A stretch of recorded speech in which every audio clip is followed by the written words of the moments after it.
Good morning, good morning, good morning. Welcome, welcome, welcome to Wake Up, everybody. Join in, join in. Good morning, everyone in Facebook land.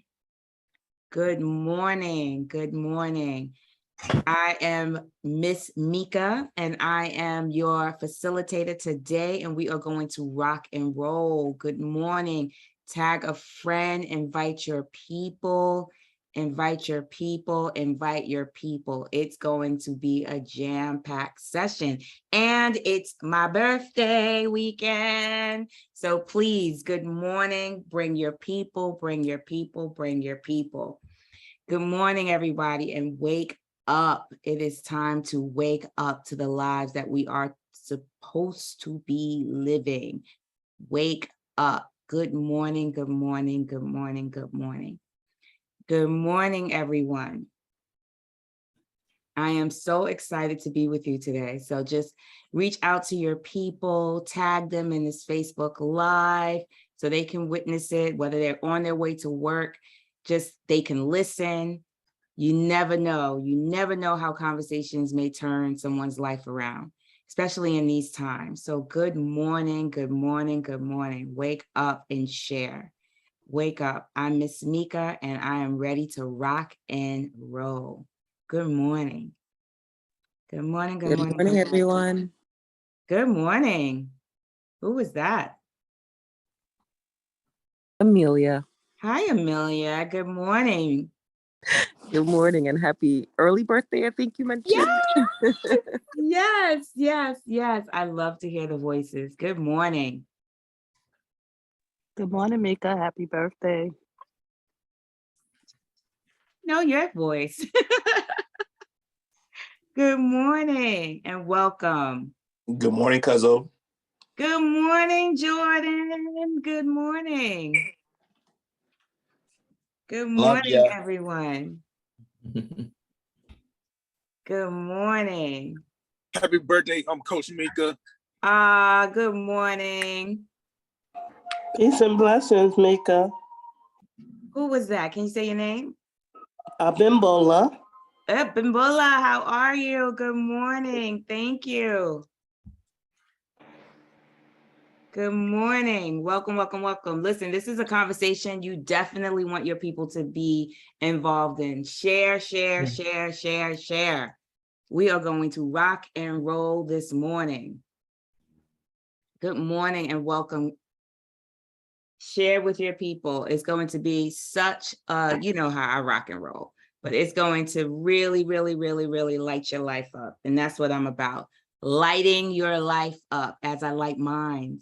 As you guys share, it just lights me up. So please go out, share, share, share.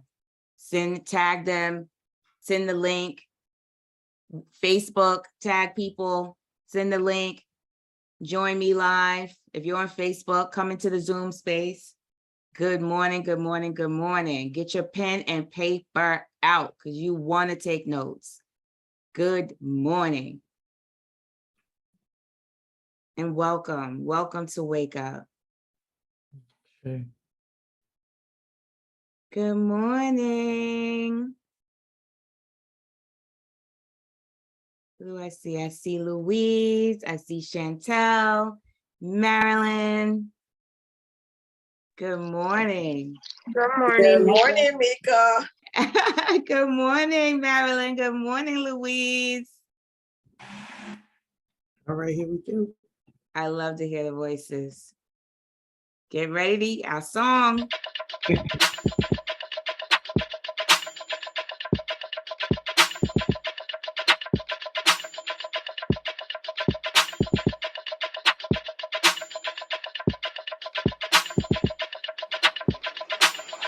Wake up, everybody.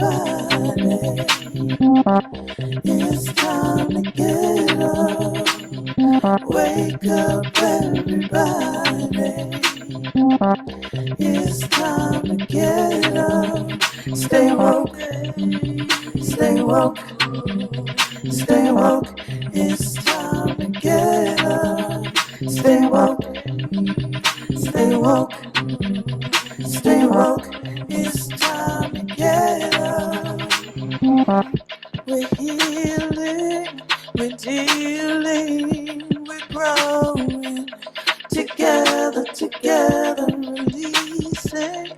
We're teaching, we're moving. Together, together, we're learning, discerning, we're striving. Together, together, we're leading, connecting, transforming. Together, together.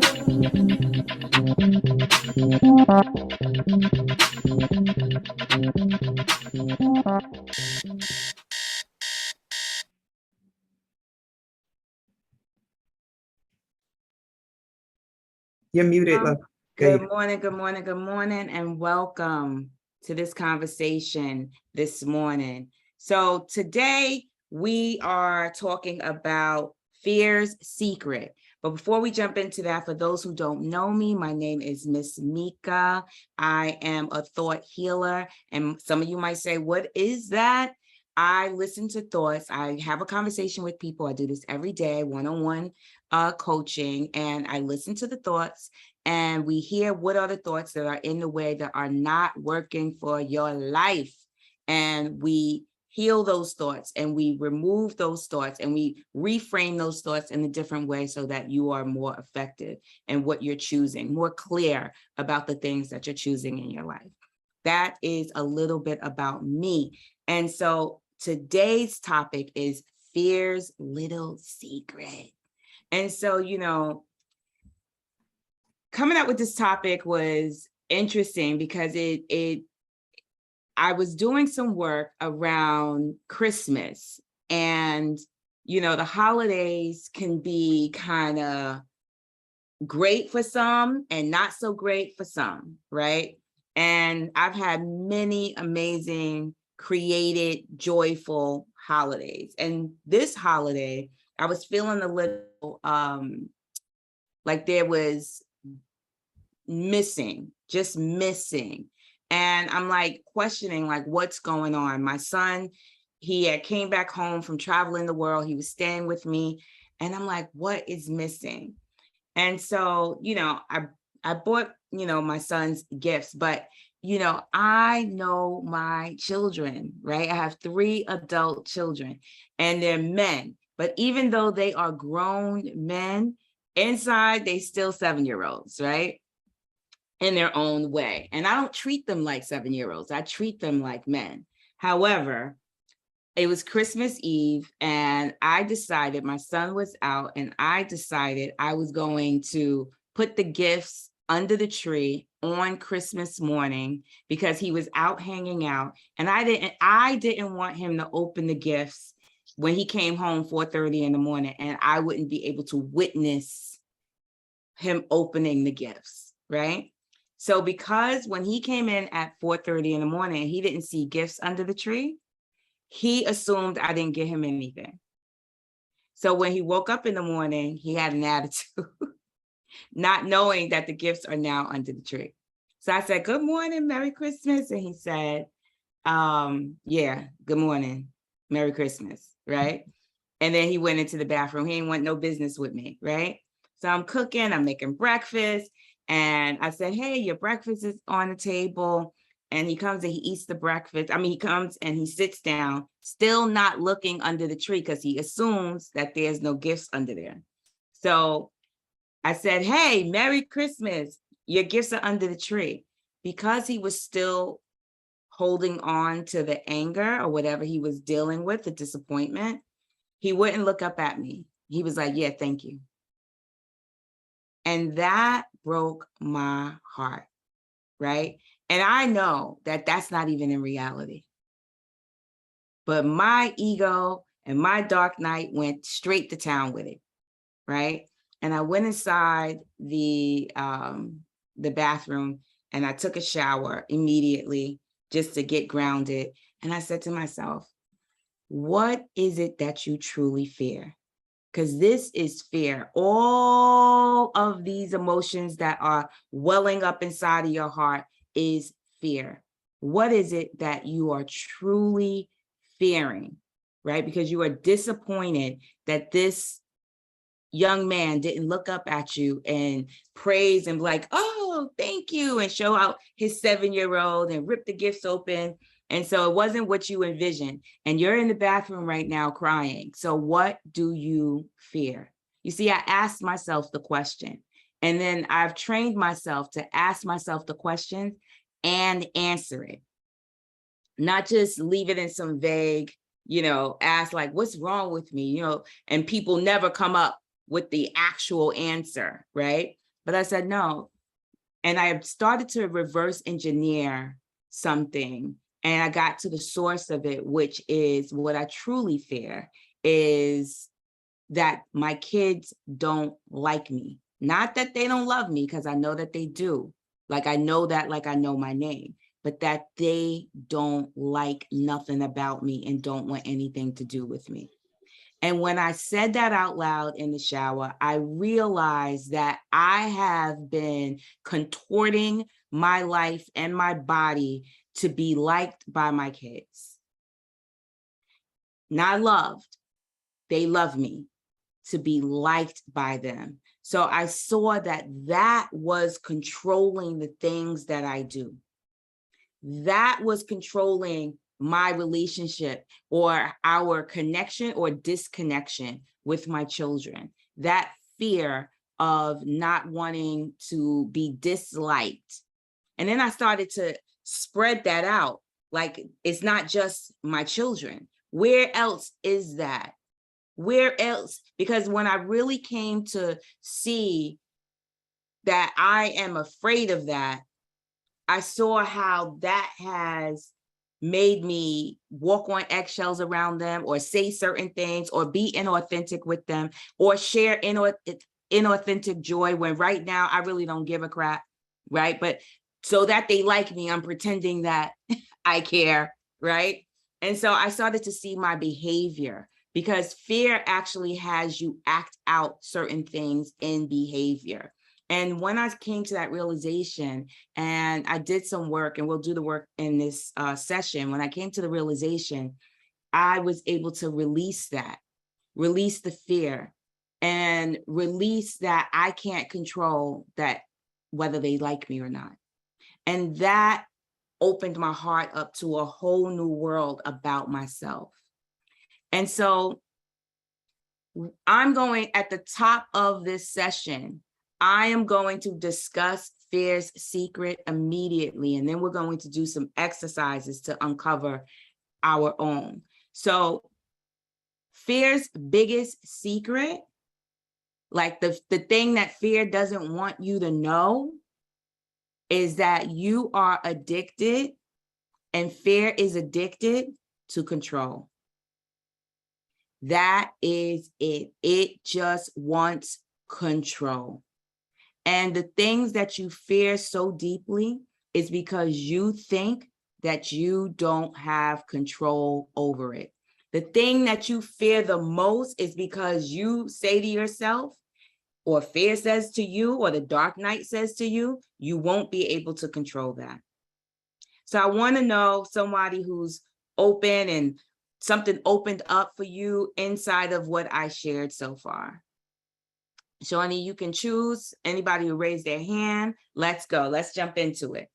All right. There were some things that were dropped in the chat in response to what you just put forth in reference to your negotiation of the relationship with your son. So family, if that resonates, if there's something that came up, please raise your hand, your digital hand. You know, we can select intuitively, but I know that there are those of you who are out there that are ready to volunteer.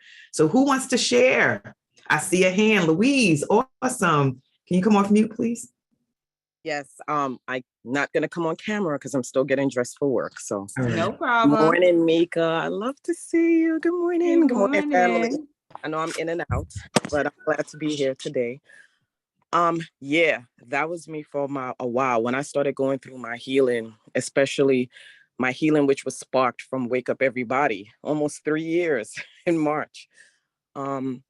Yeah, when I started going through my healing, and then I realized that I was going to be going through a separation with my husband, and my children were right in the mix.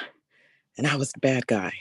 You know, Mhm. it was a lot because have been a people pleaser most of my life. So in working on healing the people pleasing, healing what was my idea of living my life for my family, my children, my husband, everybody but me, and eating my emotions regarding it, going through that healing and realizing that, wow, you're not liked. And then I had to own that. And I said, okay, even if they're not going to like me, I'm still going to love me. I'm Mhm. still going to love me. And I still, it was one of the toughest things of my adult life. Mhm. You ain't got to be sorry, Adam. It was a wonderful growth period for me. And through it all, I still lived my life. Right. I still went out and did what I had to do. I journaled. I reached out to friends. I reached out to family who supported me. I had to check family. I had to check my children. And eventually, I mean, now our relationship, because it's been, what, a year and a half of separation. And they've, come to the terms with, mom's still going to go out and do her. Mhm. Mom is still mom. I had to work so hard to not be petty, to not throw things back on them. But one of the best advice one of my friends gave was to continue to be you. Do not try to step to anybody else's level and still show your love, but within reason. Have your Well, boundaries. Louise, I'm gonna interrupt you a little bit, right? So you were able to get through that. And so another way of also looking at what was going on is the kids, right? The kids have their own fear. They have their own ego. They have their own dark night of the mind. And so remember, the dark night of the mind says the most ugliest things about you, and it says the most ugliest things about others. No. Right? So an example of that is, I host a lot of events, right? And I normally, when I host events and vegans come to my house, they're always just kind of eating salad, right? And so this last event that I did, I didn't want that for my vegan friends, right? I wanted them to have a whole dinner. And I ordered all of this like vegan food, and none of the vegans showed up. And so I was like, that could have been curry chicken. That's the first thing that my dark night says, right? That was a waste of money. Second thing my dark night says, that was a waste of time. I'm never considering them again. I'm saying this about my vegan friends, right? That's how easy the dark night shows up, comes up, and starts saying things about you or about others. So sometimes we're interacting with people and we want to be liked so much, but what happens is we don't even realize that we are being triggered by maybe even somebody else's dark night. So you want to start to see, well, if sometimes somebody else might be triggered, their dark night is active, and that might create a lot of toxic empathy for you, where you want to be needed or you want to make it better, and that's like toxic empathy. Like you feel bad that they feel bad. And so they keep turning the volume up on their upset or their anger. And this is not just for Louise, this is for all of us. This is for everybody in the conversation of where this happens and how we get triggered by somebody else's ego or somebody else's dark night. Just like we have our own dark night saying horrible, ugly, unsupportive things about ourselves, it also says ugly, unsupportive things about others. So your children, my children, right? They have their own ego, and I can see how I don't want to be a participant with their dark night. And so I was shucking and jiving to make them feel good and to make them feel better. Right? But that's not me either. And it wasn't freedom. It was like, Oh my gosh, I felt like I was in my own mom prison, you know? I created the prison though, because of the way I was viewing it. And so when I see now, and I'm like, oh wow, my kids are, they have their own narrators as well, narrating to them whatever the narration is. Mom wasn't this, mom didn't do this, Umi didn't do that, I should have something, I blah, blah, blah, blah, blah. And because I'm like, oh, I gotta make them feel better because that's gonna make me look like a great mom. And so we do that with friends. We do that in all kinds of areas. So I want you, everybody who is in this conversation, to look at people that you're interacting with, their own dark night, and have compassion for them. I'm not telling you that you need to do anything with their dark night, but that they are in it, and have compassion for that they are in that dark conversation. Louise, did you get that? Yes, I did. And at first I was just thinking in compassion for my children because I did. But now I'm trying to go past the compassion for my ex. um, that's still a work in progress. It's just To be choice. honest. There's nothing for you to do. Like, you don't have to do anything to him, for him. It's just get when people are existing inside of their own dark night, and have compassion. Okay. Thank you so much, Meika. You're welcome. All righty. So other hands, other hearts desirous of support, coaching, covering, conversation. Welcome all to the space. I see another hand. Thank you, Teresa. You ready? Unmute, please. Yes. Hi. Good morning. Peace and blessing. Good morning.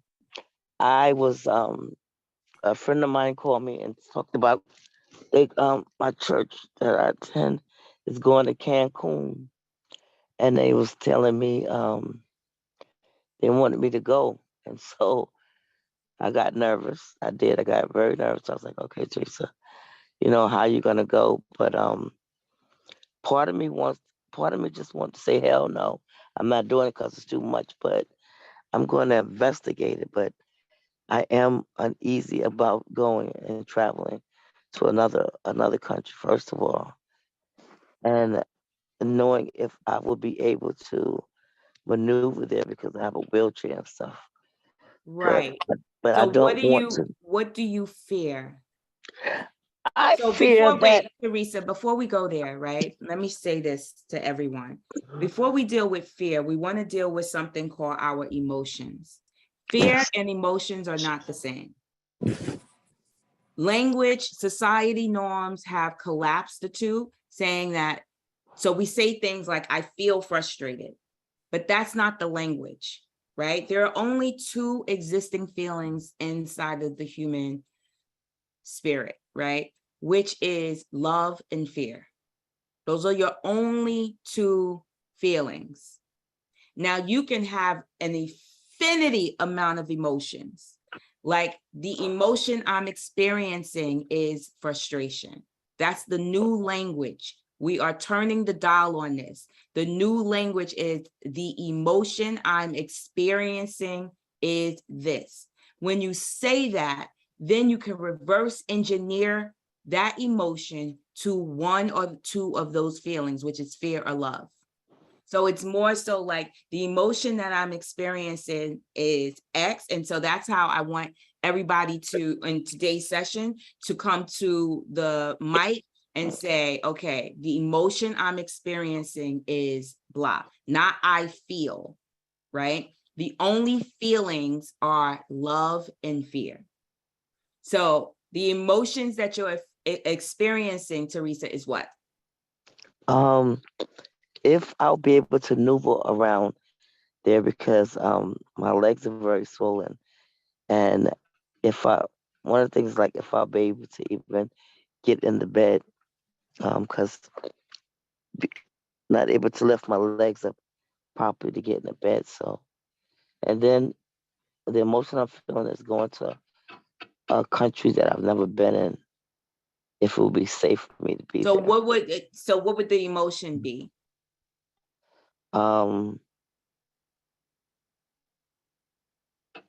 Fear. No, No, not here's a fear. feeling. Okay. The feeling is So it the safe? emotion Is I'm it safe? experiencing Is it safe? Is it safe?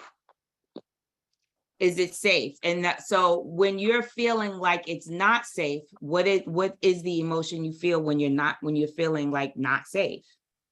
Stay my ass home. Don't go nowhere. Don't do it. Hide? Is that an Yeah, hide. emotion? Well, that's how I respond. The emotion that I express is that I hide and just check out. So Shawnee has she made a statement. She said, "Is it shame?" Is it shame?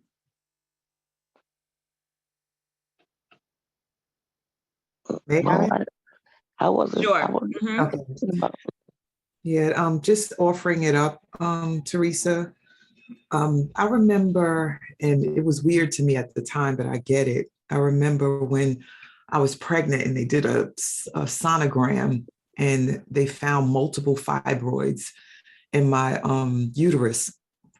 I was pregnant with my son, and I got this overwhelming feeling of shame about what my body did or did not do. Shame about what I did to have my body produce fibroids.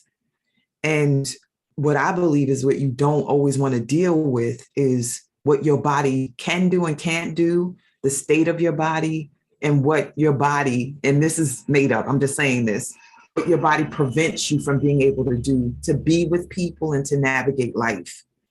And so I'm just offering that up. It doesn't have to be yours, but that's what came through for me. So I wanted to offer that. I never thought about it. Shame could be there. So if shame is there, right? What we're doing is we're reverse engineering it back to fear, right? So there's always going to be an emotion. The thing about this, Teresa, is that when you say, I feel shame, right? There's no place to go. It's like you're almost grounded in it. But when you say out loud, I'm experiencing shame, you already tell your brain in that moment, because all experiences are temporary. You get that? But I don't feel I'm not shame. saying it's shame. You No, can no, no, still no, no, work no, on no, no, whatever. no. I'm listening. What I'm saying to is that it's the disappointment, the emotion of disappointment of going someplace and not being able to function and being a burden to folks is what I'm the emotion I'm feeling is like, I got that. right? So that's what it is. It's like, I say I got that. can't get in the bed, then someone has to help me get in the bed, help me get out the bed. So just having to deal with that is mind boggling to I have got to be that. assisted, yeah, to that degree. Yes. So can you see how if we look at disappointment, the emotion you're experiencing is disappointment, right? And Shawnee, we're going to leave it at disappointment, and we'll go deeper into shame in another time, but this is where she's at. And so if the emotion that you're experiencing is disappointment and we reverse engineer that emotion back to fear, see, it always goes back to fear that you can't control something. Fear that you can't control picking up your own legs and getting in the bed. You see how it works? Yes. Right? And so when we say out loud, the emotion I'm experiencing is disappointment, and then we reverse engineer it back to the root of the fear is something that you can't control. So when we see that there is something that we can't control, we immediately go into, because we're addicted. We are addicted to control. More than being right, we're addicted to control. And so when you see, oh, this is something I am experiencing, like I can't control it, So I'm feeling fear. As soon as you feel that, you go look for something you can control, which could be, I can control hiding. I can control staying home. Yes. I can control being guarded. Yes. I can control, and we all do it. And so we're so addicted to control. We're like, so look at money. You're like, there's certain people who made a certain amount of money. They've always wanted more money, right? But somehow that seems out of their control, that more. So it's like, I'll keep myself in this and at this place because I can control it. That's how deep fear wants to control. And it doesn't want you to know that you're really addicted to control. And that what you really fear is not being in control. And so if you can't control it, your body won't even move forward like towards it, because you think, I can't control it. No, I can't control that. So there are places that we just won't even go, like what you're saying, Teresa. There are places we won't even travel because in our psyche, we're like, I can't control it. Yes. So I want you to say to yourself, Teresa, to your body, I want you to say to your body right now, I'm sorry.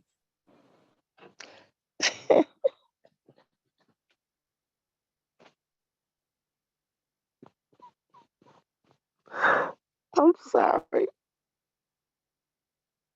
And what are you sorry for to your body? I'm sorry that I allow fear to stop me from going and doing stuff. Say it again. I'm sorry that I allow fear to stop me from going and being places and being with people that I really love and want to be with. Do you feel some pressure relieving? Yeah. Right. So you want to keep saying, I'm sorry. And then you want to say, I love you. And Sister Stacy, she's on the line, Yogisha. She sent me a prayer, the Ho'oponopono prayer, a while back. And I decided to do some research on the doctor who went to the psychiatric hospital and was able to heal all those people. And that prayer is the medicine, is one of the medicines for the pain, the scar that's on your heart, right? Because that not being able to move forward and those disappointments, they live in our memories, and those memories of disappointments are tiny, like slices, like tiny scars on our heart. So the more your heart is scarred, the less you have the vibration to open your heart to love and manifest. So this right here, having this conversation is really about starting to heal the scars that are on our hearts from the disappointment, from the memory of disappointment, the memory of what we couldn't control. Some of us are still arrested in the past because our parents lived in poverty. And the experience of poverty left some kind of scars on our heart. So therefore we have certain fears and certain emotions around finance. We have these emotions that we experience around finance, which is, if we reverse engineer it back to fear, we can see that we are still in control. Even if we're unhappy, you're still in control. You're controlling you might be controlling your toxicity or controlling your dysfunction. Just because it's easier to control the dysfunction than to go into something that is uncontrollable. Like to leap into the quantum world, something that you can't control. You never know what might like transpire, right? But what that builds, this fear and the memory of our fears, the memories of our pains and our disappointments, it has caged us. These old memories that leave these tiny scars on our heart. You're not comfortable? Somebody's on off of mute. And so, Teresa, I want you to see and start to look up, and anybody can, they posted it in the chat. I've seen it like 3 or 4 times in the chat. People posted the Ho'oponopono prayer. I don't know if I'm saying it correct, but I know it works because it's worked for me.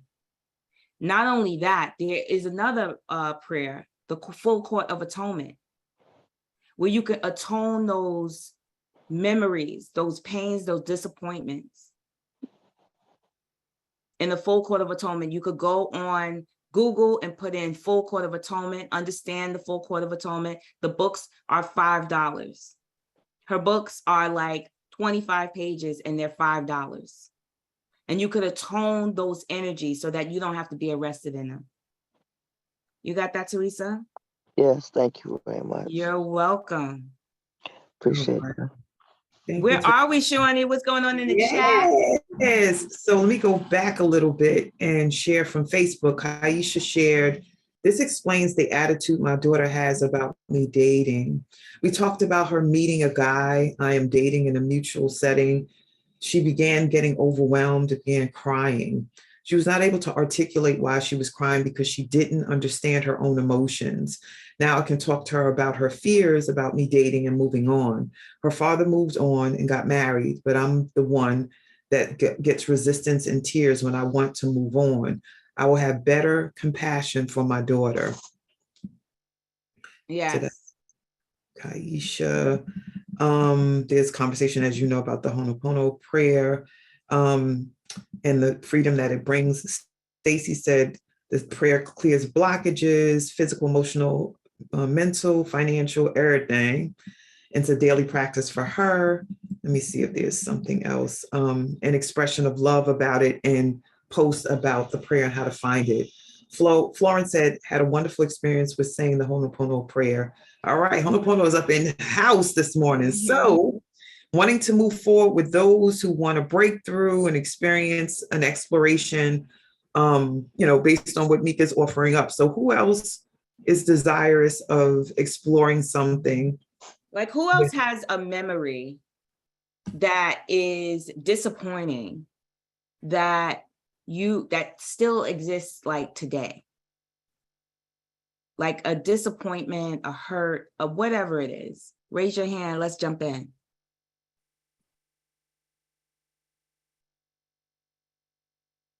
Family. It's Stacy. All right, you got Stacy with her hand up. And I'm leaning towards, after Stacy speaks, Amelia, if you're open to it, come on off mute and share, because I'm just led to call your name. All right, Yogisha, let's do it. Oh, it's kind of dark up in here, Grand Rising. Grand Rising, good morning.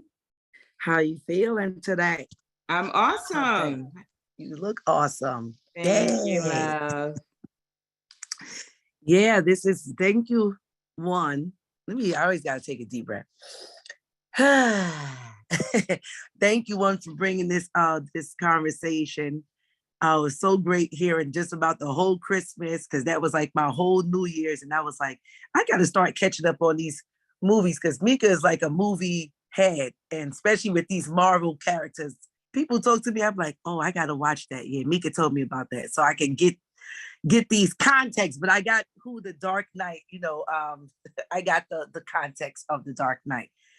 And you said something that we still have, what'd you say? What was your question? Jesus. Memory. A memory. A memory that we still are disappointed from, right? You said disappointed. Okay. Oh, a memory. A memory, and it's probably still some there. So memory, and even though it's shifting, there's still some disappointment around my son's relationship with his father. Like I want it to be, I wish it could be like mine with my dad, or something like that, or just different. Yeah. Right. So you want to start to look at what can't you control about that? Yeah, I can't control how that's going to end up. I can't control him. I can't control if he going to call. I can't control if my son is going to be open to the call. I can't control jack. Right. So because you know you can't control that, you go to work on trying to control something. And so an example of this, Stacey, is like, I share this with my clients. So we're so addicted to control. Like we know we cannot control the weather.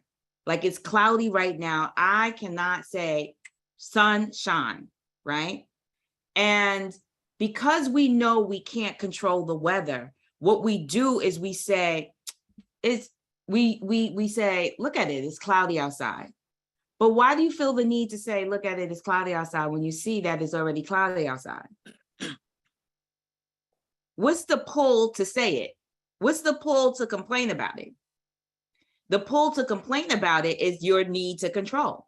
So because you say, it's cloudy outside, my hair, that in that moment is your ill attempt to control the weather. Your complaint. So we use things to still manipulate control. You get that? Mm-hmm. So the complaint is the thing that we use to still manipulate trying to control. Because we can't control the weather. Say that last part again.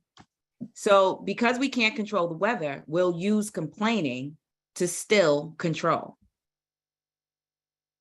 Got it. We'll use complaining to still control. So even if I'm complaining to myself. Yeah, like what's the point? Like if you look outside, you know how people, they're always going to have a complaint about the weather. It's too hot, it's too this, it's too this, I like the spring, I like this better, but that's all in an effort to control something that you know you cannot control. I cannot control whether my kids like me or not. So what I do is I go into trying to control being likable, even if it's out of integrity of my character. Wait right there. Something just dropped down because it's already that I had. So that's so perfect.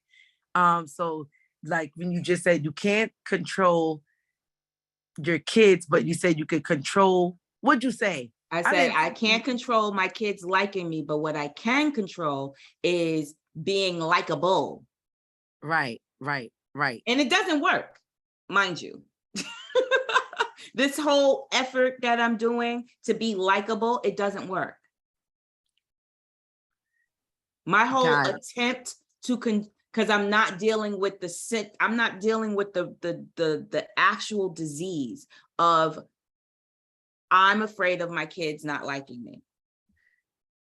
So when you just said, I can't control my kids liking me, but I can control, what was the thing after I can control? I can control how I am with them. So I go to work on being likable, buying them things, doing things for them, going above and beyond for them. These are things I know I can control. Right. Okay, so that's what came for me. So when you said you can control being likable, so what comes up for me is with my ex-husband, even though I could not control the relationship that he had with Joshua, with my son, and I'm going to say husband. I don't really like ex-husband. Okay, so my husband is what I got, and it feels lighter. Husband, it feels like love.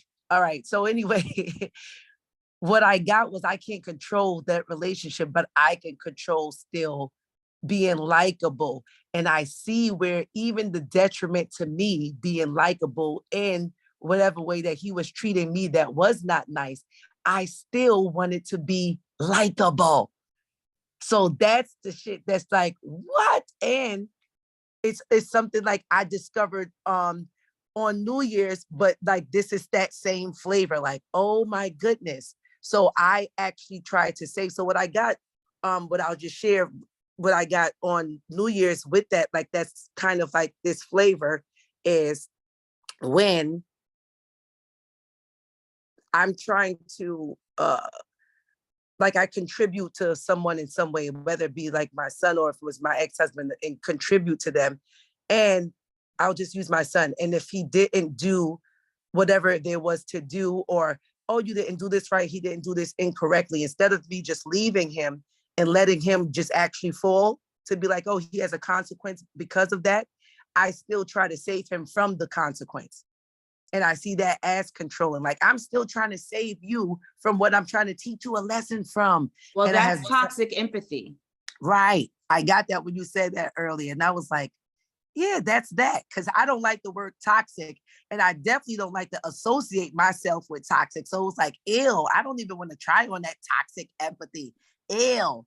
Like, it just felt like ill. But that's what we do. We do that to our children, right? Mm-hmm. We actually enable them with our toxic empathy. And then we get mad at them. Yes. Right? If they don't appreciate all of our toxic empathy, all the savior, all the saving and all these things. And this is not just with children. This is with our family members. This is with spouses. This is with whomever. Yeah. Right? And so our toxic, and then we get an attitude because we have this expectation of like, where's the gratitude for all this toxic empathy I've been doing for all these years?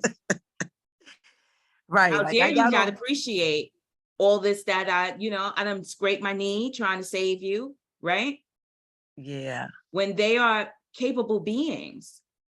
And nobody asked me to do that. And nobody asked you. Right. It's so good. It's just like that all got to still marinate. It's still marinating from New Year's. It's just extra now. It's like more pouring on the sauce. Like, let that seep in, girl. Let it seep in. And it's beautiful, the discovery it brings. So thank you. Thank you. Yeah. Right.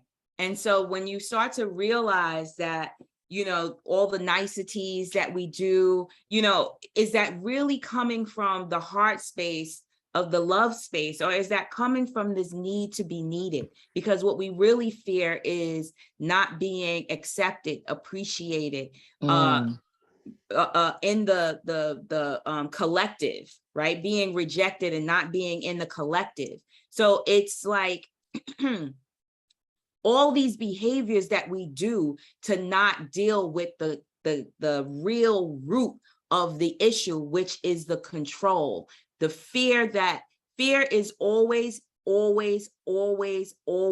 trying to control something. And when you start to say out loud, like, I really don't have any control over that. Mm-hmm. We don't have any control over that. We don't have any control over what happened in 1974. Right. We don't have any control over that. And then use the prayer to heal the fact that you realize you don't have any control over that. Use the full court of atonement to say, I, Meika Joseph, put my childhood into a full court of atonement because I had no control over that. Yeah. Yeah. And it's so great to have all of these tools and, it whole Ho'oponopono and with the full court of atonement. Even with my husband, what I did see is that when I actually, before all of this happened, I actually got to a place where I said, I kept dreaming about him or I was seeing him. And I was like, oh, let me just put him in more full court of atonement. And that's probably the dark night, the part that wanted to just swoop in and be like, look, just call him. But my spirit was like, no, chill, because it's still, I want to save the day, even though you the one who ain't called me in 4 months and before that 11 months. I still want to save you. I still want to come swoop in. No. So my spirit was like, no. It was very gentle with me. We're not going to do that, Stacey. Go pray. And that night, after I finished praying and I said my oath of manifestation, I was smiling. That's when the spirit said, go say a special prayer for your husband and for Joshua. And 2 days before that, I put him in the full court of atonement. My son's father and all our family lineages, everybody. I threw everybody in the full court of atonement. And then that morning after that prayer, it was a very simple prayer. And I said, God, I'm really asking you to let Joshua have a beautiful relationship with his father. And in that 1 minute, I had a visualization. I saw them smiling. I saw me in it too. And I said, and me too. And I smiled and I went to sleep. I woke up in the morning, I was up and my phone rang at 8:30 a.m. and it was my husband. And I was like, okay. Let me find out husbands are coming through, once you start releasing control. Right. And so that's the whole key to, this. We talk about manifestation. Manifestations can manifest when you release control. Amen. So when the fear is trying to dominate, manipulate, and control and structure, protect, guard. Now there's something called discernment. So I'm not telling y'all that you can discern. Absolutely. Love is your protection.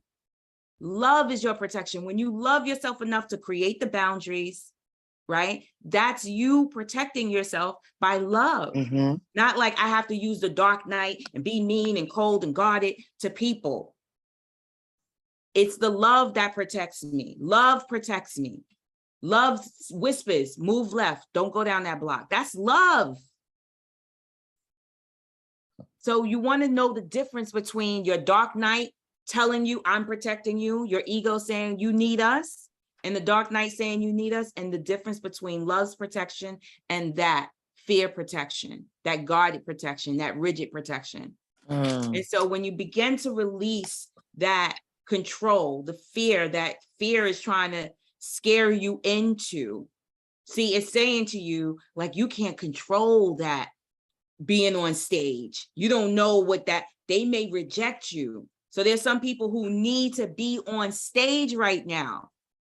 There's some people out there that needs to have their PhD or whatever it is. They need that singing career, that mic. But the fear of not being able to control how people receive them will stunt you and have you protect yourself and control your environment. Because I know I can control this. There are people in their careers where they gave up their career, they gave up loving that career decades ago. But because I know I'm addicted to control, I can control this, I'll stay here because I can control this. And so there's no inspiration in that. Inspiration can't come through to inspire you to create something new when you are so blocked and caged by your control. Thank you. Yes, thank you. You're welcome. And one last thing. Go ahead. Just say one last thing. Mm-hmm. And also thank you for the push of reading Conscious Uncoupling, because Meika also have read that and had many breakthroughs. And I'm on chapter 8. And even just in Conscious Uncoupling, that has been also with all these tools. And this is a huge toolbox. Like sometimes I get up in the morning, I'm like, dang, I'm on tool number 10. Like you do all this stuff for the day. But if you want that kind of life, that's the tool you got to put in place. And Conscious Uncoupling, I think that, well, Catherine Woodard actually calls her ex-husband husband. And I got that and it feels so different. But with Conscious Uncoupling, it really starts to dig into like, wow, you've been behaving, how you've been being, and not just with romantic relationships, but relationships, period. So I also recommend the book, even though I didn't finish reading it, but it's well, still... the thing about the Conscious Uncoupling book, it's about relationships, consciously uncoupling relationships. Right. Inside of Conscious Uncoupling, though, we could use that title, Consciously Uncoupling, from some of our behaviors and habits. Mm-hmm, mm-hmm. Like not just conscious uncoupling from people, but consciously uncoupling from fear, consciously uncoupling from the doubt and the disbelief in ourselves. See, we would rather disbelieve ourselves because we can control it. And so to believe in yourself, it might be a little scary to believe in yourself. So I can't control what that would look like, but I can control what this looks like. You see how it manipulates you. Yes. Amen. Hit the offering plate. Thank you, girl.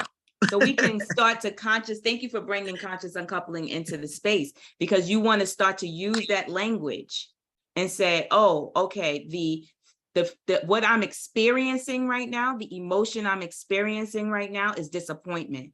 Let me consciously uncouple from that. Yes. Let me consciously uncouple from this heartbreak from 1989. Let me consciously uncouple from that and reverse engineer it to see, what do I truly deeply fear? Thank you, Estacia. Thank you, Meika. So, Shawnee, where are we? We're in a winter wonderland up in here. So, healing and transformation. All right, let me read some of the chat.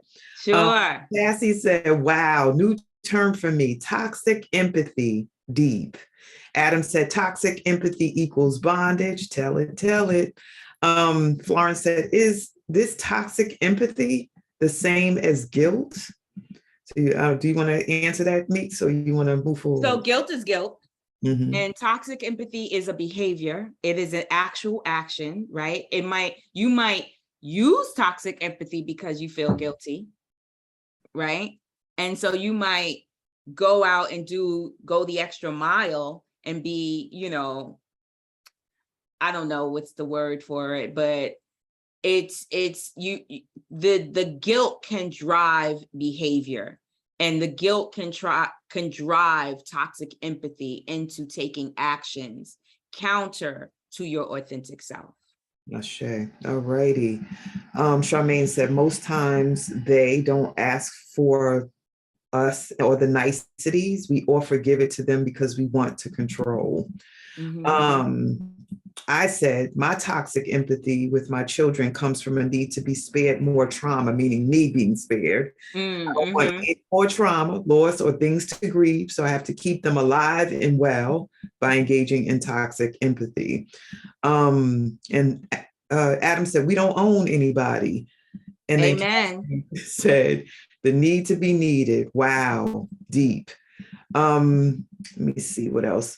The conversation about manifestation. Manifestation can manifest when you release control. She said, love this.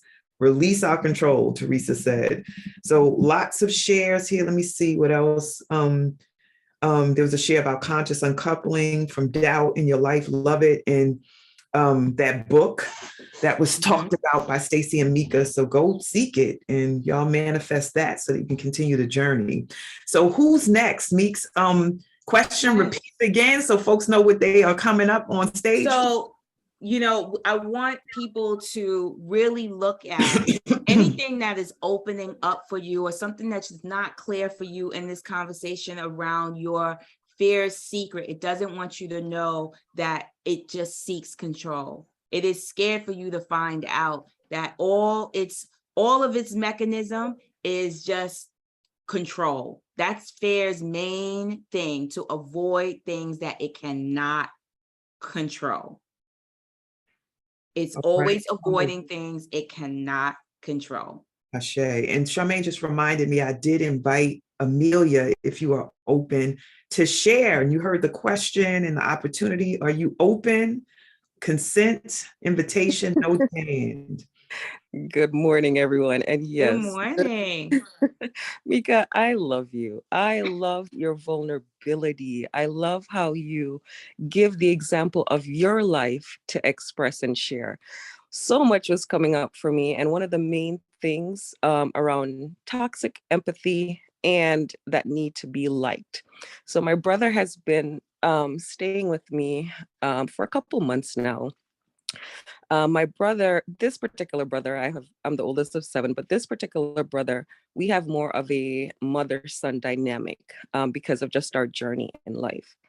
And when he first came here, he had a job. Then he lost it after a couple of months. And so in this period, he hasn't been working. And so there's an aspect of myself that have been going on the toxic empathy side of it in trying to understand what he's going through and not being strong in some of the things that I would want him to do. An example, we've had a journey with doing dishes. So it's just, he doesn't like doing them. But part of our dynamic is, listen, the dishes, we got to eat, the dishes got to get done.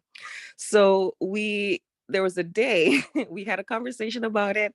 There was a day that I came home, and I was on my way home, and I was rehearsing in my mind the conversation I was going to have about those mind Girl. conversations, those mind movie conversations that we have with people, or the things that we didn't say to people about people. I know those conversations. Mm-hmm. Girl. So, because when I had left, they hadn't been done. And so I'm going home now, and I get home, and I'm in the car, and I hear the conversation that I'm having. And I hear the conversation, and I'm like, Amelia, you haven't even gone inside. You don't know if the dishes are done. Why are you already rehearsing a dialogue that you don't know if you're gonna need? So I sat in the car, and I started meditating just on myself and why I was wanting to control the dishes, him doing the dishes. And what was coming up for me underneath it, the fear, is that he's not able to take care of himself independently. And No, that's not the fear. Oh, that's not the fear. The fear is always with you. Okay. So when he doesn't do the dishes, what's the emotion that you feel?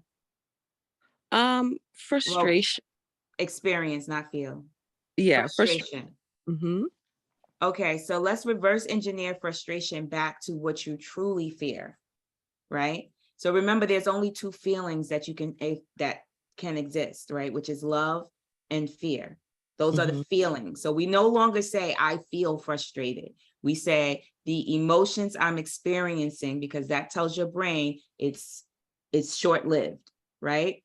The emotions I'm experiencing is frustration. So now let's reverse engineer it back to, what do you truly fear about yourself, not him? Okay. What do I fear about myself? If the conversation that's coming up is around him not being able to take care of himself, is my fear that I'm not able to take care of myself? No, that's really so like, for instance, right? My house is, everything in my house has a place, right? Like, it just has a place. So I built my home that way. And when my son was staying with me for 2 months, I didn't mind him laying on the couch or anything like that. And I have my pillows set a certain way. I didn't mind the pillows being in a disarray, as long as you put it back the way that I had it. Right. And so when I would come home and see the pillows all over the place and he's out partying, I would be frustrated. Right. So the the emotion I'm experiencing is frustration. But what I was really fearful of is getting into a debate, an argument, an upset with telling him that it makes me comfortable for my pillows to be set when I come home. What I really feared was the disagreement, the argument, him being upset, or whatever. I feared that tension. Okay, yes. Then I can acknowledge that. Yes, I do hold back in some of the things that I say to him, because of that fear of that dialogue. And no, say it. Say what it is. What will happen if he's disappointed or upset or feels like you're being mean? What are you going to be experiencing? What am I don't be like that. Like, I want to just like, all right, fine. Like, if he gives you attitude, or he's like, oh.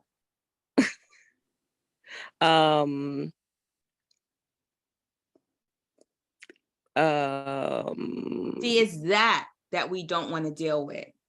So we use language to You don't avoid want that, to avoid the conflict or to to avoid the, avoid accepting that we can't control people, oh, okay. Okay. avoiding the fact that we can't control people. We can only make requests of people. Got it. Okay. Avoiding the, okay, got it.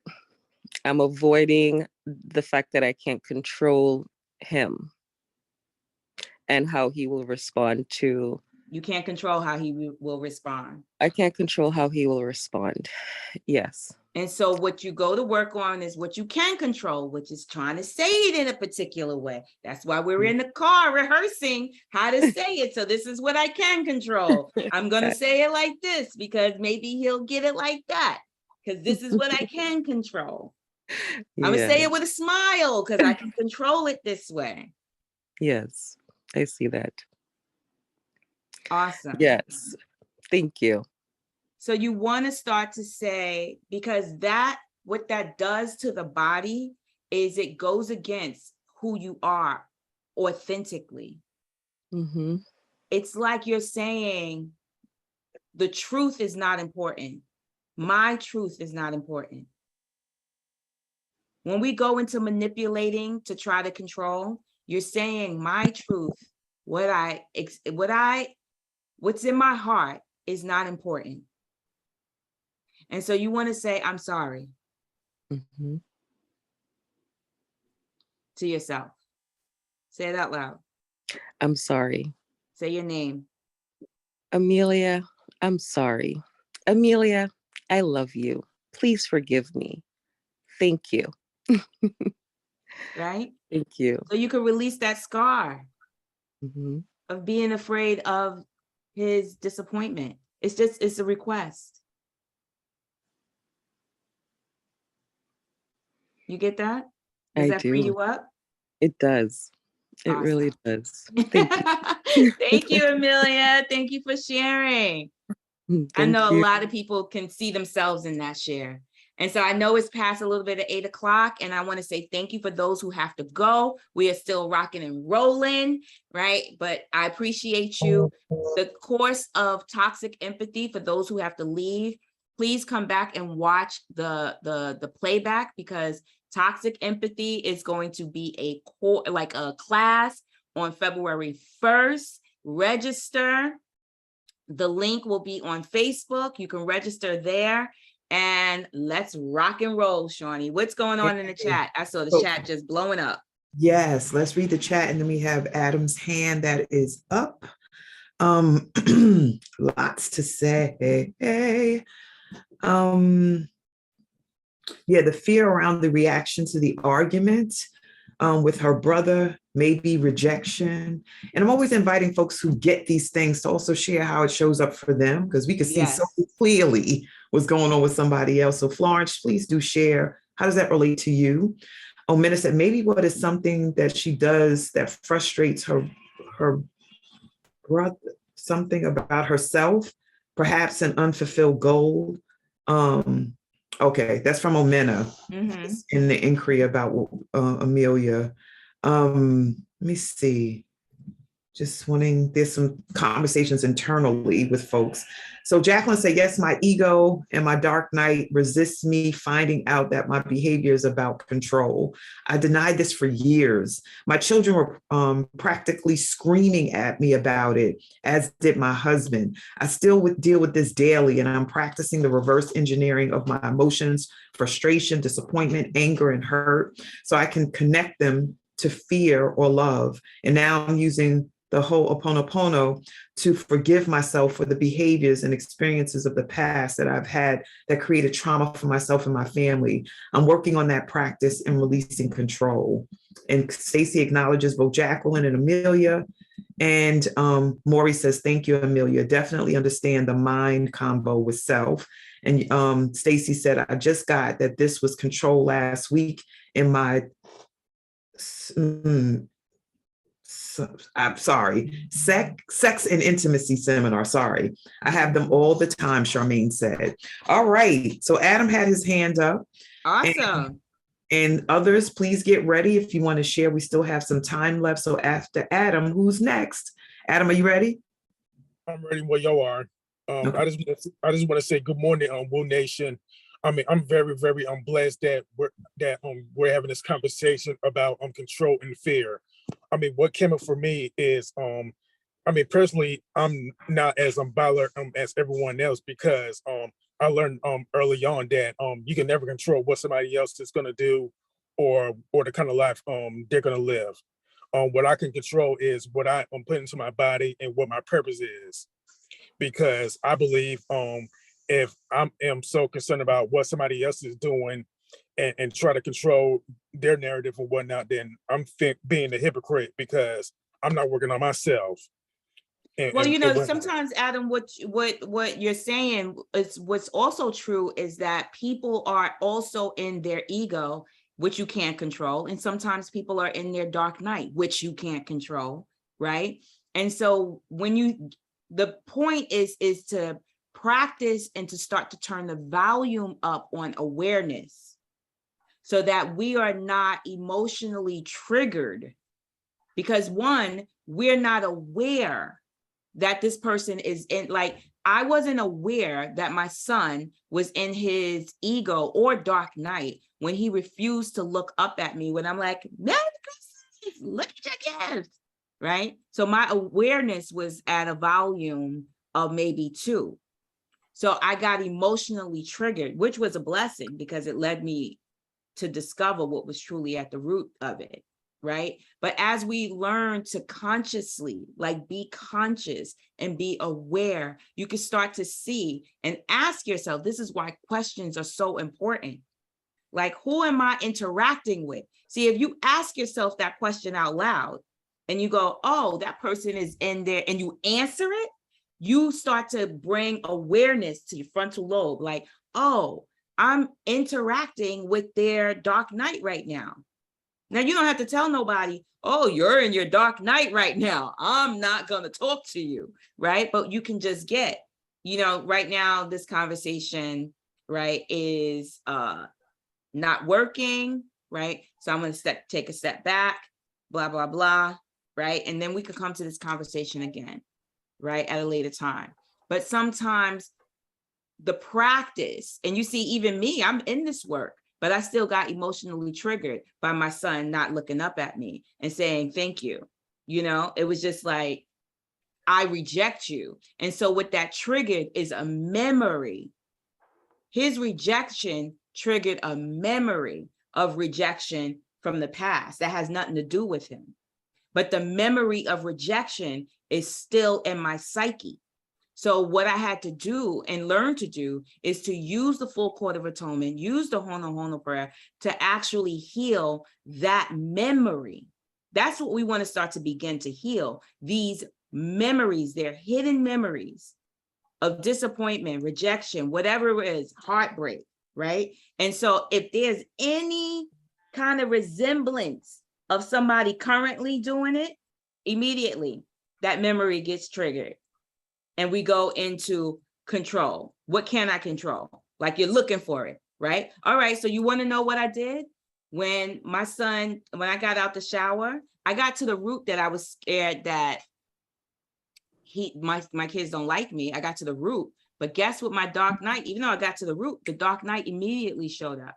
So when I came out the shower, immediately, when he was like, he opened his presents while I was in the shower, right? And as soon as I came out the shower, he's like, thank you, Omi. You know, I needed this. I was like, yeah, I gave him the same energy he gave me, and I slammed my door. Mm-hmm. So my dark night hijacked my behavior, right? And I had to go in my room and decompress, right? And really I just slammed the door on him on Christmas morning. All of this happened because I was trying to control Christmas morning by not putting the presents under the tree Christmas Eve. And because I want to see, because I bought it, I want to see you open it, and I want to connect in that way. There's no agreement there. One, what he didn't agree to that. But because I'm trying to control it, and that's what we do, right? We're always trying to control the circumstances. We might not even, sometimes we might not be trying to control the people, but we will try to control some circumstances, manipulate the circumstances so that we win. And so, I don't know what happened to Adam. Are you still there, Adam? Yeah, I'm still here. I'm Coach Okay. Meika. And so it's okay. Like, I got what you were saying about not controlling people, and like you don't work on that, but you also want to start to see what you do try to control in your life. And that's why I mentioned earlier that I can only control my purpose and what I put into my body, and how I react to certain things, and what I'm connected to, because I believe my life is a lot easier when I do these things, and I try to avoid any kind of knee-jerk reaction as possible when it comes to somebody else's lifestyle and whatnot, because I mean it doesn't benefit me at all, and it doesn't benefit my well-being. I got that. Thank you, Adam. Yeah. Thank you for sharing. Yeah, real quick, Meika, something just got present too, and I'm trying to articulate it, but you, in your example with your son, expressed it so well. I am looking at love and fear in my life, and I believe that I have a stronger relationship with fear, because especially in my formative years and growing up, I knew that best. I saw that the most, and I experienced it the most. So even when you were describing your son, like if I think something has happened and it hasn't, I'm so locked into the fear, which looks like anger, that it's hard to release when I discover the truth that thing didn't happen. My body is locked in. It's hard for me to smile. Like I'm thinking about another person, like you said, your son, looking up in their face, even when I know they didn't do the thing that I thought they did. I'm so entrenched in the relationship that I have with the fear that is masked by anger, that I'm not able to shift gears as quickly and be with them in the truth. I hope that's true. I hope you get it. No, I definitely got that, because if you go back to what I shared about me and my son, is that he was entrenched, right? Because he assumed that I didn't get him anything. So even when I'm like, yes, he refused to look up at me. He was like, yeah, thank you. He was like, yeah. And went like that, like go about your business, lady, And so not being able to transition, right, easily or quickly, it's because we are not facing certain, like you said, certain truths, right? The truth of the situation is like, we rather hold on to the memory and the disappointment because it's something we can control. Right. We're used to controlling that. It's familiar.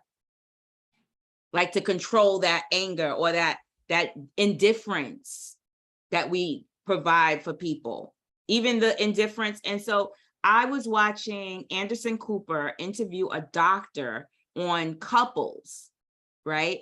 And their immune system.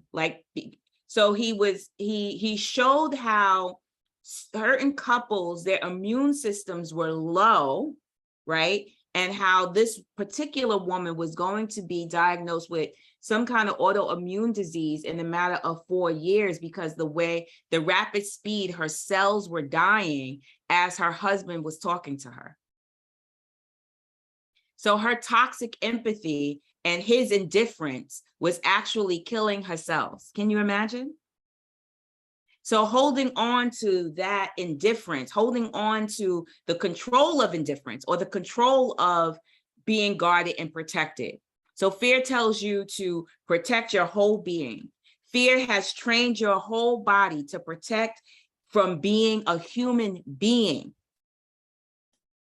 Everything that comes with being human being, fear tells you to protect yourself from, when that's your makeup.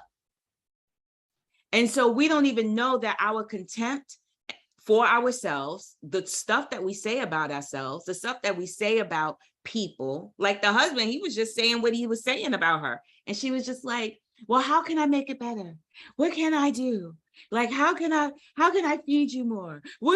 That toxic empathy was actually killing her cells. And that the doctor showed her body and how the cells were just dying from her own toxic empathy and his indifference. Sure. Shawnee, you get that? Yes, thank you, thank you. Mm-hmm. And what I also get, and you said it already, but I've been aware of this for the last several years, that when I go there, that I'm killing off parts of myself. Literally, like before, I just thought it was like kind of, but now it's absolutely. Literal. And I'm telling you, I feel it in my body. Sometimes when I'm in spaces and I'm facilitating or doing whatever, and something happens that I am trying to control, I feel my body tensing up. I'm like, I'm generating cortisol and like other stuff that's usually generated during fear. And I'm like, I don't need this. There's nothing to be afraid of. This is just a moment in time. And I'm like, I'm aging myself. I'm killing myself. So I'm just very conscious of stuff that the metaphysical aspects of all this stuff. So thank you, beloved. Thank you, thank you, thank you. Yes, you got to ask yourself out loud, is this fear, or is this upset, or is this anger? Is this emotion that I'm experiencing worth my cells dying? Hey. Yes, that's a great inquiry. Like, and really answer it. Yes. Like, ask it out loud of yourself. You know, is this emotion I'm experiencing? And I'm not telling you to not experience emotions. There's going to be an infinity amount of, we can't even capture all the emotions that humans can experience, right? However, if you give yourself, okay, I'm going to give myself 3 days to experience this emotion. See, now you're building a structure for the emotion. I'm going to give myself a week. I'm experiencing rejection. I'm going to give myself about 5 minutes of this. Right? Is it worth me holding on to this while my cells die as I hold on to it? Yes or no? That's it. It's either yes or no. And so asking yourself questions out loud, it wakes your brain up to something. Saying I'm experiencing X, Y, or Z lets you know that it's not a feeling and that it's an experience that will eventually pass with your work and your effort. Thanks, Shawnee. Thank you. All right, we had a hand up with Veronica.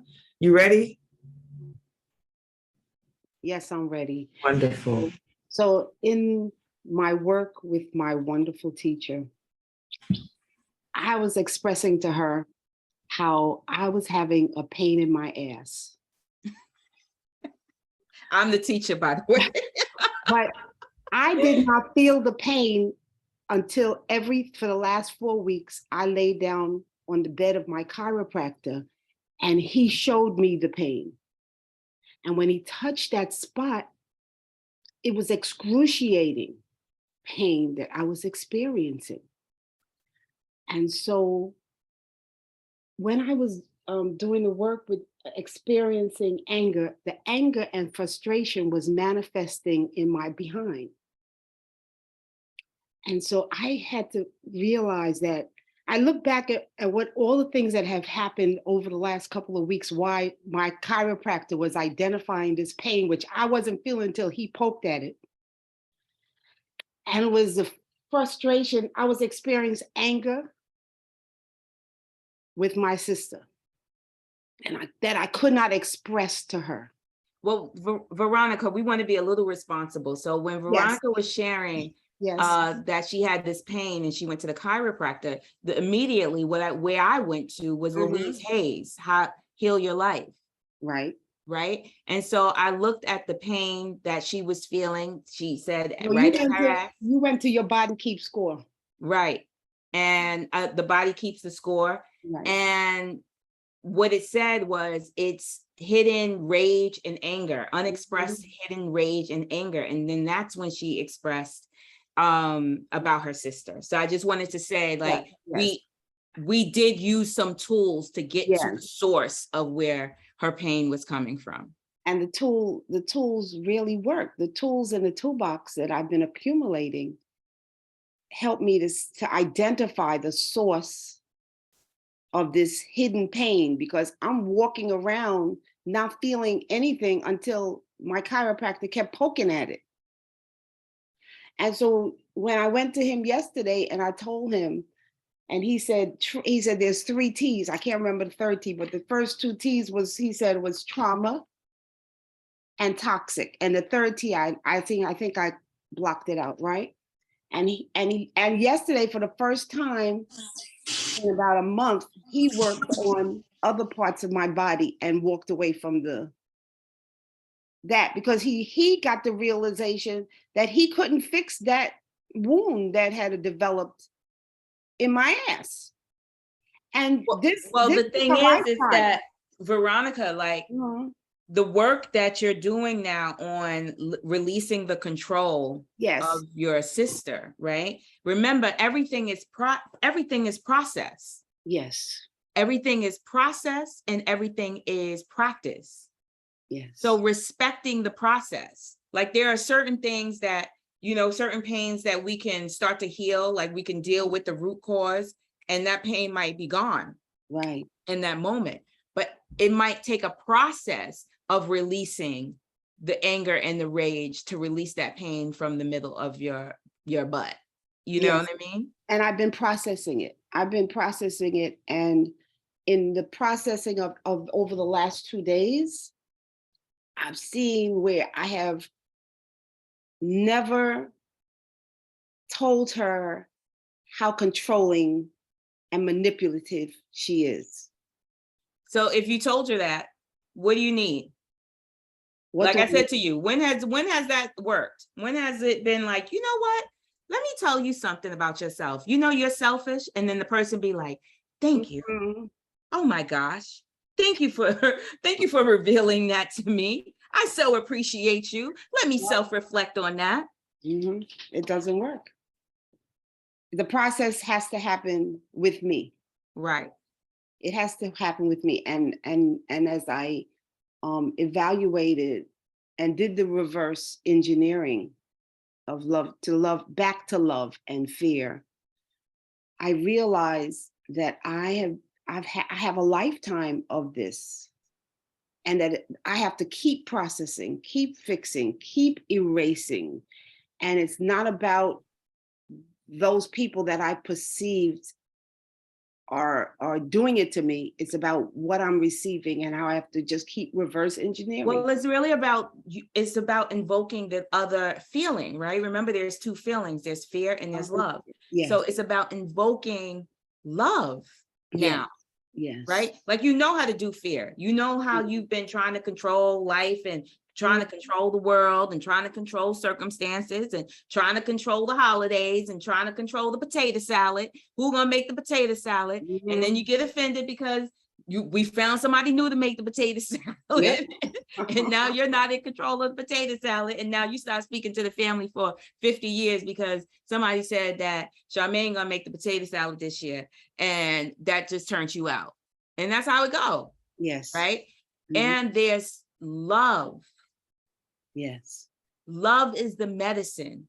Love is the medicine for fear. It doesn't want you to know. It is fear's deepest secret. Mm-hmm. The thing that you want to be able to control is the love for yourself. Right.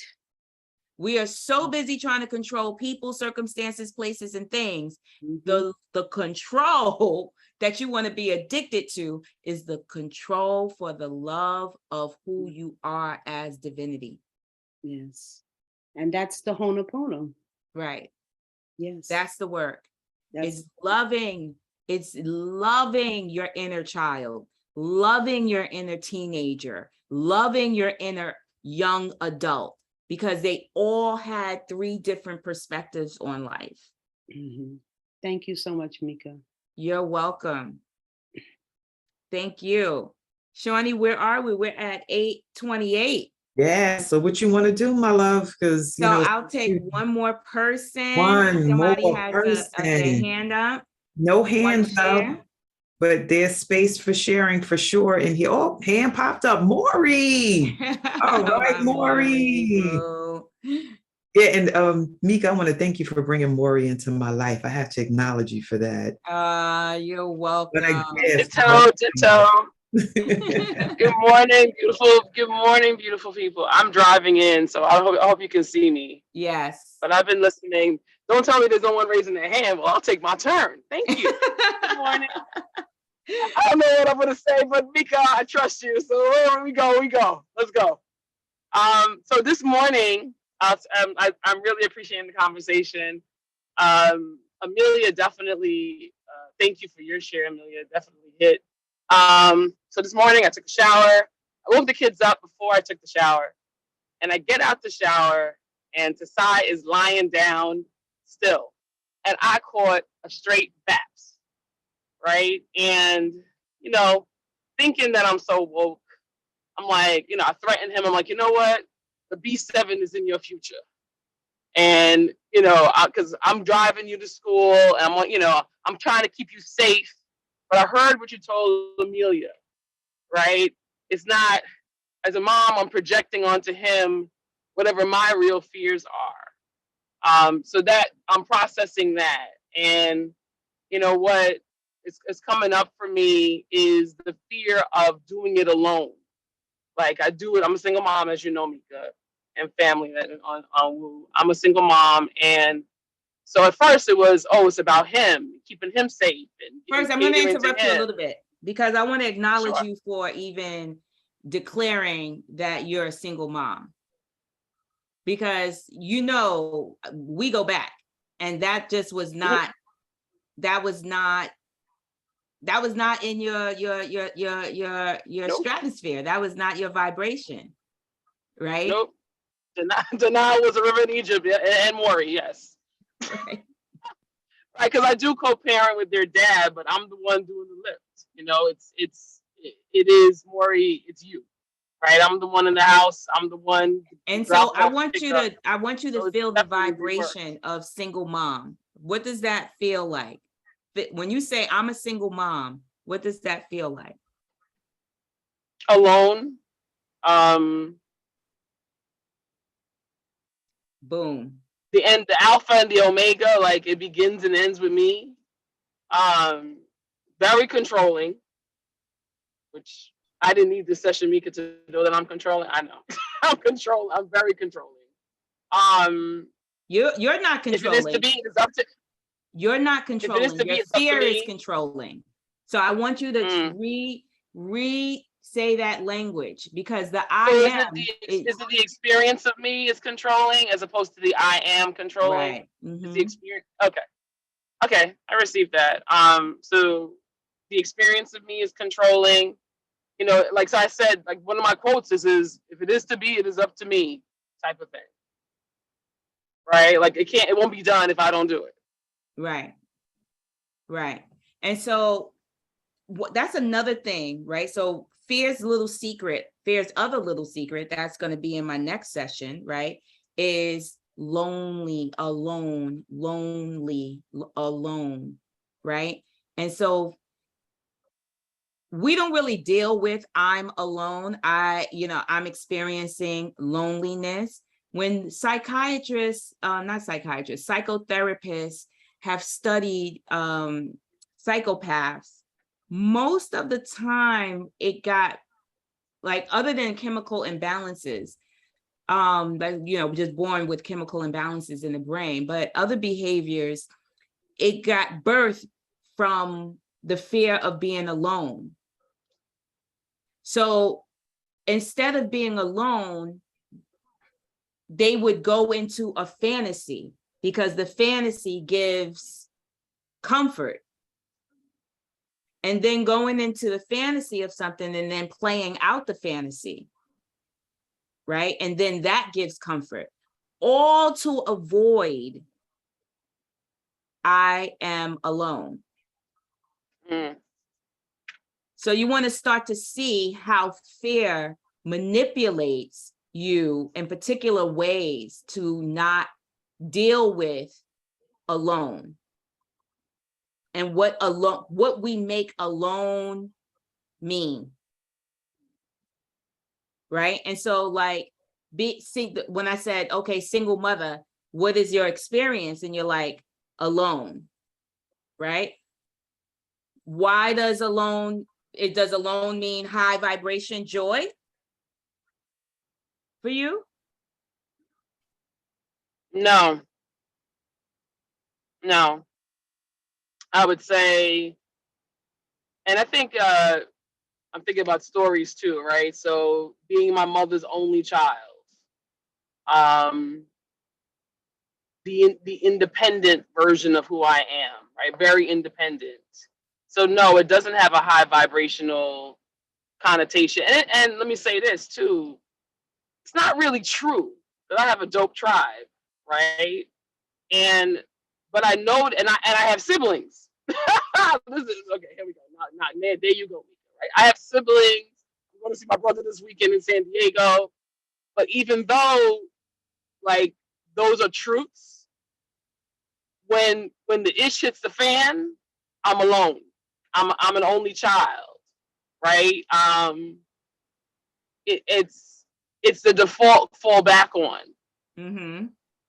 But I want you to get, right, that you can transmute alone's meaning. Yes. So that it's not manipulating you. It's not manipulating. I guess my thing is, it's not manipulating your cells. Because when you feel alone, right, and it's in a low vibrational space, who is impacted by that? What's impacted by that? Your body. My body, my lower back, like the pit in my stomach, the kind of the anxiousness, and then like, and I'll say this, like the morning routine is a hotbed for all we're discussing. Like the getting out the house, getting everybody to their respective spaces on time. I remember like that is like a right. That is like the hotbed of we gotta go, we gotta be on time, but but what I guess is on my mind, and I'm thinking about how, and my uncle, last year before the year ended, I had a conversation with him, and he said to me, it may be time to sever parts of your past. Like you've done a lot of work around healing it, but it seems to guide your narration. And I'm conscious about bringing the past into the future conversation. And I guess my thing is, it's in the crisis moments. It's in the urgent, like, those, like, those pit in the stomach moments where that default narrative pops back up. And like I said, it's not even true. Right. And so this is where thinking about how the prayer comes in. Mm-hmm. Right. Like even though you consciously know it's not true, like I want you to say right now to little Maury, I'm sorry. I love you. Yeah, I'm sorry. Maury, I apologize. I'm sorry. Please forgive me. I love you, Maury. And I'm grateful for you, Maury. Right. And so what you're doing is erasing the memory of I'm alone.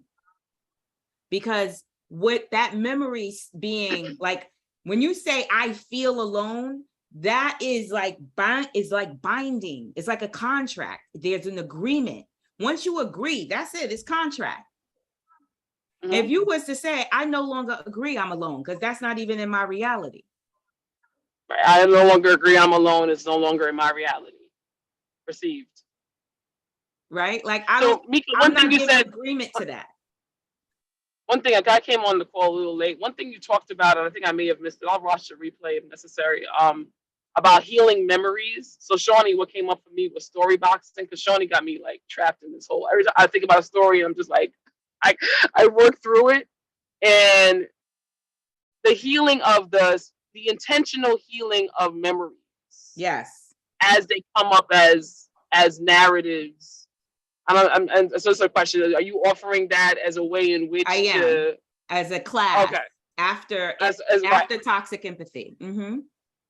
Oh, okay. Well, I'm coming to toxic empathy. I'm working my schedule to make that happen on February. So let's do that. So yeah, I'm trying to. I guess my thing is, and I'm gonna do something today around this. Like, what's the story? Right now, you that just has want to me do the leave me alone? Ho'oponopono prayer to heal the memory for right now. You just want to keep saying, I love you, I'm sorry to that memory. You know what's funny, Meika? I meditate like that. I didn't know that was a Ho'oponopono prayer. I work clients through that prayer. I said, like, that's a part of my meditation. So, okay. Yes. Okay. That's what it's called. All right. So you want to use that prayer to start healing the memory, because the memory is what has the scar. So this is why every morning it's very present for you, because the scar hasn't healed, because the memory is still there. Thank you. Oh my goodness. Thank you. Wow. That brought tears to my eyes. Thank you. Because mornings are hell. Hell. Yeah, because the scar of I'm alone, that memory from the past is still there, it hasn't healed. So anything that is resemblant of that memory is just, it's very present. Got it. Awesome. Got it. Thank you, Meika. I appreciate you. You're Love welcome. Love you more. Thank you for my birthday gift. Enjoy your birthday. Yes, Maury sent me my first gift last night. Appreciate you. Yeah, Meika, when you were speaking about scars still being present, like the physical body is the same. You may not see it on the surface, but the scars underneath. I was just reading about this because I'm dealing with literal scars, but the body still has the remnant, and the psyche, the mind, the spirit, still holds too. So thank you. Thank you for this exchange with Maury. Absolutely. Appreciate it. Absolutely. All right. So Maury was the finisher, the completer. Yes. Yes. And for those, like I said, my course is not the course, but the class is coming up on February 1st on toxic empathy. So definitely jump in, register. I'm going to post it, the course today on Facebook, so you can register there. And yeah, so register, understand why you have toxic empathy, where it comes from. Let's source it. Let's heal the memories. Some of it might, because we witnessed our family members practice toxic empathy. And I don't know where that T is, but yes, it's the February 1st, not, I don't know what the first come from. Yes.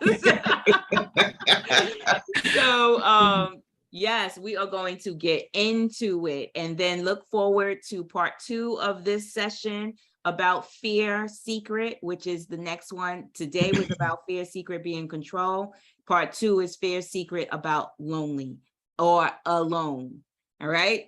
So thank you, everyone. Thank you.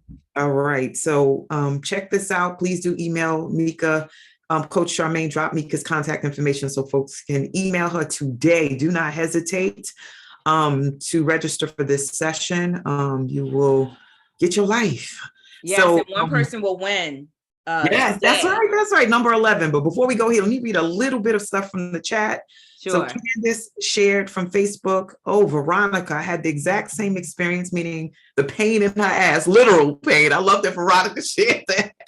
I had the exact same experience a few years ago, raging at my sister, that sciatic pain for 2 straight years. I kept calling her the pain in the ass, and it kept getting worse. And my sister, myself, that's a term from Be the Tree, the Rites of Passage program.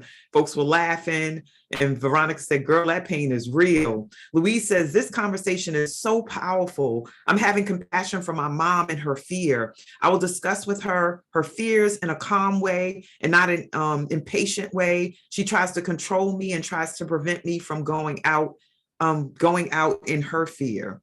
And let me see who else. Jacqueline, I wrote a poem in college. I'm not lonely being all alone. To recognize that being alone was actually a blessing, which I had always been taught the opposite by my mother and older sisters. I finally got to really be alone, and it was a breath of fresh air. I come from a huge family.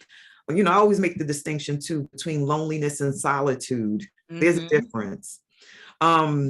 Yogisha, having a child on a spectrum with executive functioning challenges and short-term working memory has me overdo and over repeat. I want to make sure he gets it and not look bad in the process. I don't want to look bad as a mom and don't want him to look bad. So I control in many ways. I discovered that he has to get the consequences for himself, and it is okay. Phyllis, I'm learning how to share my feelings and me to others. Oh, goodness gracious. So much here, Meika. Wow. So much.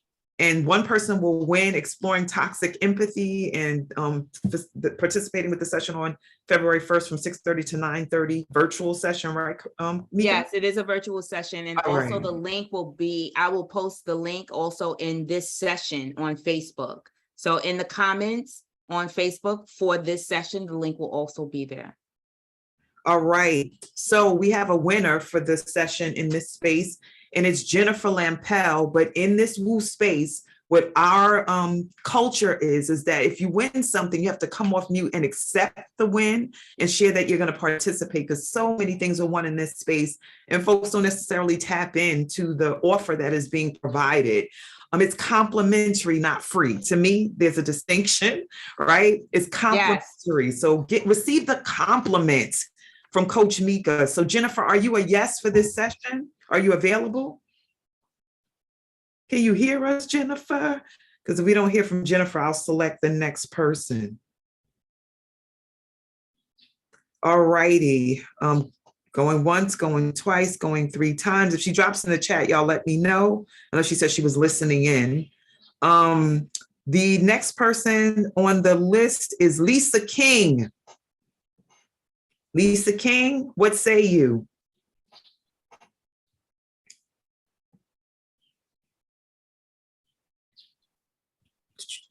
I see it. Okay, Lisa King hasn't said anything. Meika, Hello. All right. I'm here. All right, Lisa. Hello, all right, Lisa. everyone. Good morning. Good morning. I dropped my credit card and everything trying to get to this phone call. All right. Are you a yes, Lisa, to this complimentary offer of the session? Absolutely. Beautiful. Yes, Lisa. Thank you. You're welcome. I said this morning, I said, I don't think that call is going to accept, and I do. And Shelly called my name. Awesome. Love it. All right. Love it, love. Congratulations. Congratulations. Thank you. I'm so excited. Yes. And so here's the contact information for Meika. Anything you want to say about this? Yeah, so this is my contact information. If you desire one-on-one coaching, if you want to register or you want to inquire about any of the classes coming up, or you have any questions about anything, please call me, hit me on Facebook. Crystal Raven is my Instagram page, and then this is my email. And also, here's my information. So look, the next thing is about the love offerings. However, it is my birthday. And so if you ladies want to contribute, give a love offering to me direct, my information is here. You can email me, Zelle. You can Cash App my name, which is $ Meika Joseph. If you want to buy me a drink, send a shot of love through Cash App. I appreciate you. Beautiful. All righty. And then love offerings. Go ahead, beloved. Yeah, so the love offerings and donations in Zelle or Quick Pay, soulleadershipdevelopment@gmail.com. Money is a resource. It is energy. It is no different than the energy that I provided here for you today. If you got something today from me, those are like coins. And so when you give back, it's reciprocal. It's just us connecting intimately in that way. And we don't think of money in that way. So I appreciate anything that you contribute to myself, and then I contribute that also to the Woo community. So you can Cash App Spirit of a Woman, and my code is #760MJ. Thank you. Beautiful. Thank you. And another option for those who are new to the community, welcome to Wake Up Everybody. If this is your first time, thank you. We always invite those who have been here and those who are new to the community to share and support this community. You get Once again, complimentary mind, body, and spirit information, tools, education, expansion, transformation, and healing. We've been doing this for almost 3 years in the Wake Up Everybody space, and it's been miraculous. You heard Louise talk about the fact that her woo journey manifested a ripple effect for healing for her and her family, and has supported her in her journey with dealing with what life offers. And sometimes what life offers doesn't always feel good, but we can feel good as we choose to move through it. So please do support this community by sharing a monthly love offering so that we can keep this going and flowing with ease and with power and intentionality. We've dropped it in the chat so that you can choose one of these ways to give. And you can also reach out if you want to select another amount to give from, because, you know, it's up to you. It's your resources. And we thank you for sharing. Who's up next? Our beloved Coach Candy is up next. And her title is The Weight Down, Money Up Kind of Love. Yes! Part 2. I just had a session with her the other day about how to write a stellar profile for online dating. And I'm just so hyped about what she supported me in doing. Candy is just a jewel and a gem. So don't miss the session. And a joy. And a joy, yes. A jewel, a gem, and a joy. So Sunday, when we come back, as y'all know, we're off Friday and Saturday. Candace will be the first one up for next week. So please set your alarms. Please do respond to the alerts that we send you so you can jump in. And we always start at 7. So keep that in mind. And then once again, if you just came for the first time today, welcome to the Woo Nation. That's our nickname. Wake up, everybody. Our acronym is Woo, Woo Child. If you keep coming, you're going to get what you came for and then some. So this community is committed to learning, elevating, and sending together. And we invite you to come back again and again so you can do that with us. And you can help us on our healing journeys because your contribution as well. And then the schedule, once again, Sunday, Tuesday, Thursday. It's Sunday through Thursday, but we have long sessions on Sundays, Tuesdays, and Thursdays. Like today is a longer session from 7 to 8:30. And then on Mondays and Wednesdays are our shorter appetizers, very potent, but short, 7 to 7:30. And if you want to be added to the automated text to bring you into the space, type in 74121 as a number, like you're texting, and then in the box to text, put Woo Nation in all caps, and you'll be automatically added to our automated texting system. These are our swag offerings for Woo. So leggings, candles, tea, coffee cups, hats to wear for the winter time, masks, because we still, have to stay safe, water cups. The cup says, sometimes all I can say is Woo Child, because that's what we do up in here. Y'all heard today, it was a Woo Child session. So yes, please purchase and support us in our growth and development. We thank you. We invite you to stay in touch. We drop these links in so you can register to be part of the Woo Nation and get our e-blast about who's up next, the name of the session, the facilitator, and the summary of the session, and their bios so you can learn about who's facilitating, because we have some dope behind people in this space. And then you can reach out to us. So watch the chats and the threads for Facebook and Zoom.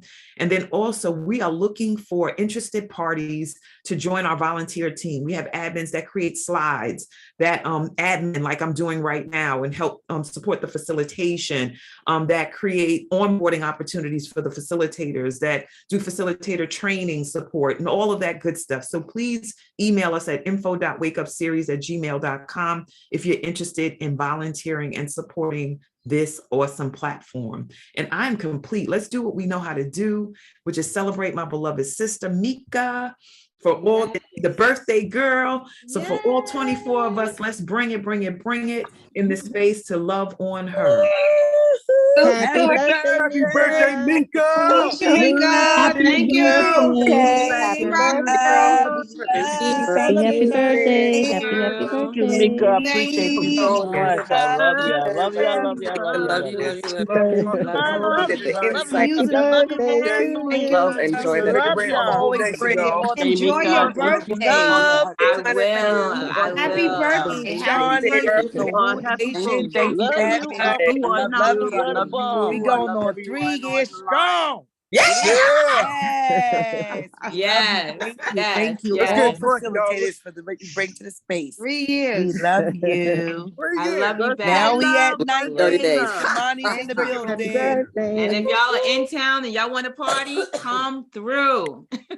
Yes, it's posted in the Woo Thank you. Facebook page. Yes, it's posted in the Woo Facebook page. Thank you all. I love you back. Namaste. Namaste.